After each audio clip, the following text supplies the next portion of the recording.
नमस्कार, AB star news देख रहे हैं आप और मैं हूं आपके साथ सोहन सिंह। वक्त हो चला है हमारी देवभूमि का, जिसमें बात करेंगे उत्तराखंड की तमाम अहम खबरों की। शुरुआत करेंगे उत्तराखंड निवास की खबर के साथ में। दरअसल दिल्ली के चाणक्यपुरी में उत्तराखंड निवास बन रहा है, जो अगले साल तक बनकर तैयार हो जाएगा। मुख्यमंत्री पुष्कर सिंह धामी इसका निरीक्षण करने के लिए पहुंचे थे। बता दें कि उत्तराखंड निवास में 50 किलोवाट क्षमता का एक सोलर प्लांट और सीवेज ट्रीटमेंट प्लांट भी लगाया जाएगा। दिल्ली के दौरे पर गए सीएम पुष्कर सिंह धामी ने निर्माणाधीन कार्यों का निरीक्षण किया और कार्यदायी संस्था को भवन निर्माण का काम तय वक्त में पूरा करने के निर्देश दिए। सीएम ने उत्तराखंड निवास का नक्शा देखने के साथ भवन के बारे में बारीकी से जानकारी ली। साथ ही कार्यदायी संस्था को भवन में उत्तराखंड स्थानिक आयुक्त कार्यालय और उत्तराखंड राज्य सूचना केंद्र को स्थापित करने पर विचार करने के निर्देश दिए। बता दें कि उत्तराखंड निवास भवन का काम जून 2020 में शुरू हुआ था। भवन में 3 बेसमेंट बनाए जाने हैं। भूतल को शामिल करते हुए इसमें कुल 7 तल बनाए जाएंगे।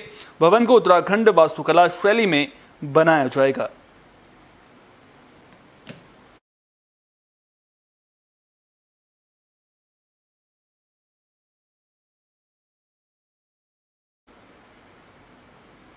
हर घर तिरंगा अभियान को लेकर तैयारियां तेज हो गई हैं। बीजेपी नेता और कार्यकर्ता लोगों से 13 से 15 अगस्त के बीच में हर घर में तिरंगा लगाने की अपील करते हुए नजर आ रहे हैं।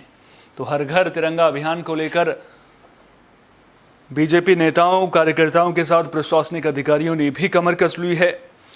अभियान को सफल बनाने के लिए बीजेपी ने पौड़ी के लिए पूर्व विधायक आशा नोटियाल को संयोजक बनाया है। अभियान की सफलता के लिए नगरपालिका सभागार में बीजेपी नेताओं ने बैठक की। बैठक में हर घर तिरंगा अभियान में जन सहभागिता को लेकर निर्देश दिए गए। बैठक में बीजेपी से जुड़े सांसद और विधायकों, जिला पंचायत अध्यक्ष, पालिका अध्यक्ष और ब्लॉक प्रमुख को तिरंगा झंडा पहुंचाकर क्षेत्र में पहुंचाने की जिम्मेदारी दी गई है।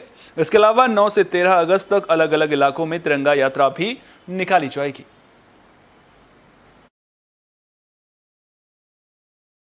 घर तिरंगा का कार्यक्रम चल रहा है। आज़ादी के 75 वर्ष पूरे होने पे आज़ादी का अमृत महोत्सव चल रहा है और इसी परिप्रेक्ष्य में आज हमने अभी पौड़ी में मीटिंग है और हमने शुरुआत कर दी है पौड़ी के। वहीं उधम सिंह नगर के काशीपुर में लोग तेंदुए की दहशत में नजर आ रहे हैं। तेंदुए ने दहशत मचा रखी है, जिसकी वजह से लोगों में डर का माहौल बना हुआ है। पिछले कई दिनों में तेंदुआ कई पालतू जानवरों को भी निवाला बना चुका है। वहीं वन विभाग की टेंशन भी बढ़ गई है। वन विभाग ने मामले की गंभीरता को देखते हुए काशीपुर की मानपुर कॉलोनी में जगह जगह तेंदुए को पकड़ने के लिए पिंजरे और कैमरे लगाए हैं। साथ ही लोगों से सतर्क रहने की भी अपील की है।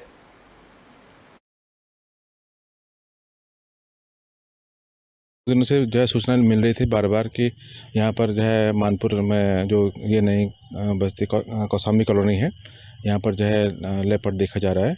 तो इस संदर्भ में इसका संज्ञान लेते हुए हमने इसके लिए अनुमति के लिए लिखा था ऊपर से उच्चाधिकारियों को।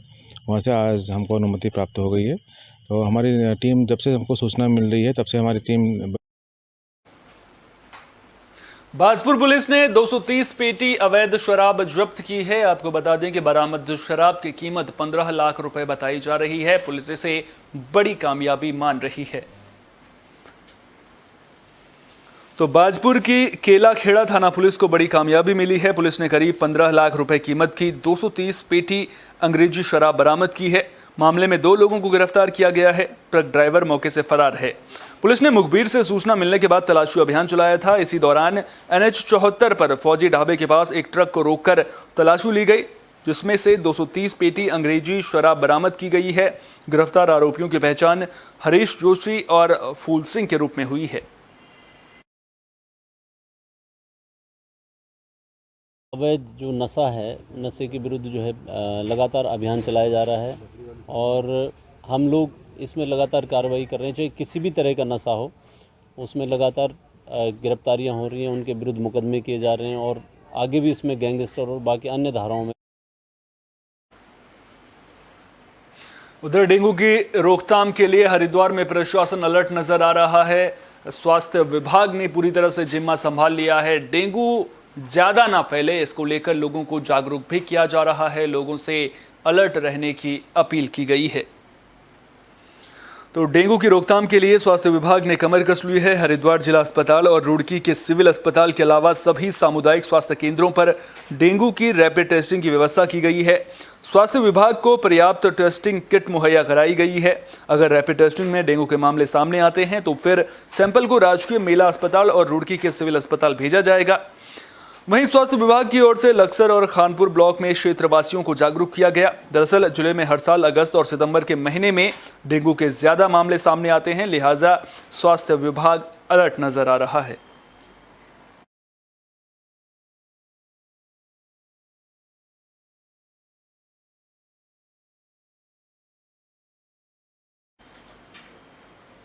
उधम सिंह नगर से हैरान करने वाला मामला सामने आया है। दरअसल पुलिस ने एक हत्याकांड का खुलासा किया है, जिसके बाद सामने आया है कि 20 से 25 हजार रुपए के लिए दोस्तों ने ही अपने दोस्त की हत्या कर दी थी।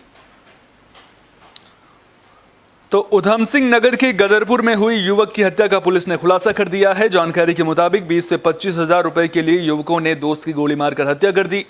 बता दें कि 5 अगस्त की रात को एक युवक की दुकान के बाहर गोली मारकर हत्या का मामला सामने आया था। पुलिस ने मामले में 2 आरोपियों को गिरफ्तार किया है, जिनके पास से 2 तमंचे और बाइक भी बरामद कर ली गई है। पुलिस से मिली जानकारी के मुताबिक मृतक जसवीर सिंह और दोनों आरोपी जगजीत और प्रदीप अच्छे दोस्त थे।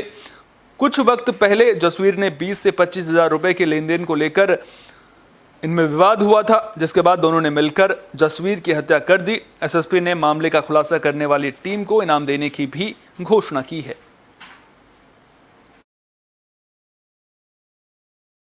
में गुरजीत उर्फ जसवीर उर्फ पिच्चू का हत्या हुआ था। वो खुद ही एक क्रिमिनल था, जिसके ऊपर कई सारे संगीन धाराओं में लूटपाट, 25 आर्म्स एक्ट, मारपीट, लड़ाई झगड़े, उन सब के मुकदमे थे। तो वो खुद ही क्रिमिनल था और हाल ही में जेल से छूटा था।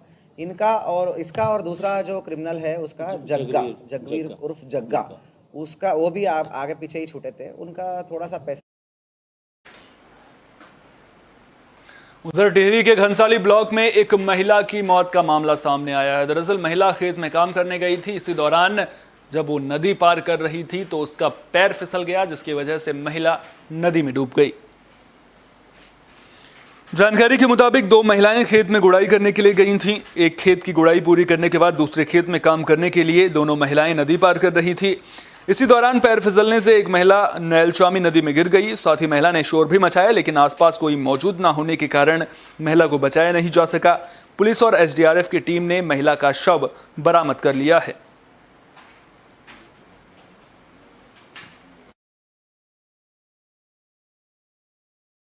टीम लेके वहाँ गए घटनास्थल पे। घटनास्थल से हमने सर्चिंग की, करीबन 1.5 किलोमीटर दूर सर्चिंग करी।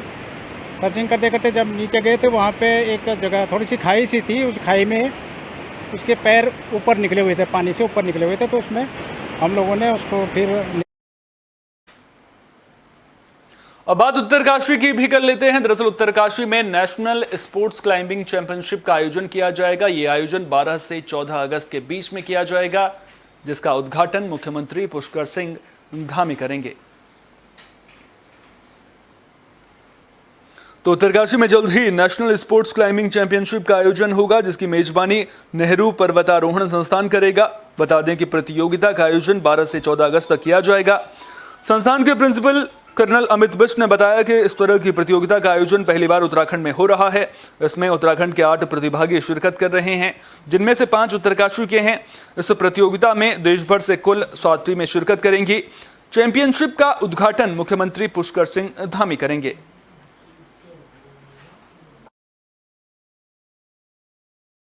नहीं है। और जो हमारा नॉर्थ जोन है जिसके अंदर उत्तराखंड आता है, इसमें टोटल जो 25 पार्टिसिपेंट्स हैं उसमें से 8 उत्तराखंड के हैं और उत्तराखंड में से भी उन 8 में से भी 5 उत्तरकाशी के हैं। तो जिस स्टेट में और जो उत्तरकाशी में ये सब फैसिलिटीज़ अवेलेबल हैं, तो आने वाले समय में मुझे कोई शक नहीं है कि जो नेशनल चैम्पियंस और इंटरनेशनल मेडल लाएंगे उसमें उत्तराखंड का बहुत बड़ा। हरिद्वार में पंचायत चुनाव होने हैं और पंचायत चुनाव से पहले पूर्व मुख्यमंत्री हरीश रावत का बड़ा बयान सामने आया है। उन्होंने आशंका जताई है कि पंचायत चुनाव में गड़बड़ी हो सकती है और इसके लिए एक गिरोह काम कर रहा है। उन्होंने कहा कि पंचायत चुनाव में गड़बड़ी कराने के लिए एक गिरोह काम कर रहा है, जिसने हरिद्वार में सरकारी मशीनरी का भी अपहरण कर लिया है। हरीश रावत ने कहा कि इस वक्त हरिद्वार में पंचायती संस्थाएं और पंचायती लोकतंत्र खतरे में है। उन्होंने 18 अगस्त को मुख्यमंत्री आवास के बाहर उपवास करने की भी घोषणा की। इसके अलावा हरीश रावत ने बढ़ती महंगाई और बेरोजगारी के खिलाफ 16 अगस्त को 3 किलोमीटर लंबा पैदल मार्च निकालने की भी बात कही है।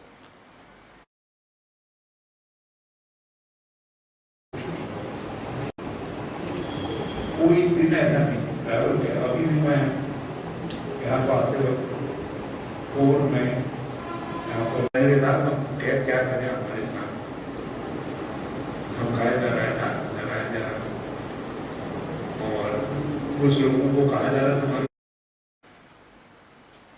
हरिद्वार में बारिश का सितम देखने को मिल रहा है। तेज बारिश की वजह से रपटा पुल टूट गया, जिसकी वजह से लोगों के सामने अब आवागमन की समस्या खड़ी हो गई है। दरअसल कई दिनों से मूसलाधार बारिश देखने को मिल रही है।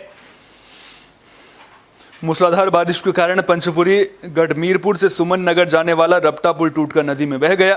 बता दें कि इस रपटा पुल को महाकुंभ के दौरान बनाया गया था और यह पुल 1 साल भी नहीं चल पाया। बता दें कि लगातार हो रही बारिश के कारण तमाम नदी नाले उफान पर हैं। वहीं गंगा नदी का जलस्तर भी बढ़ा हुआ है। गंगा नदी खतरे के निशान से महज 30 सेंटीमीटर नीचे बह रही है।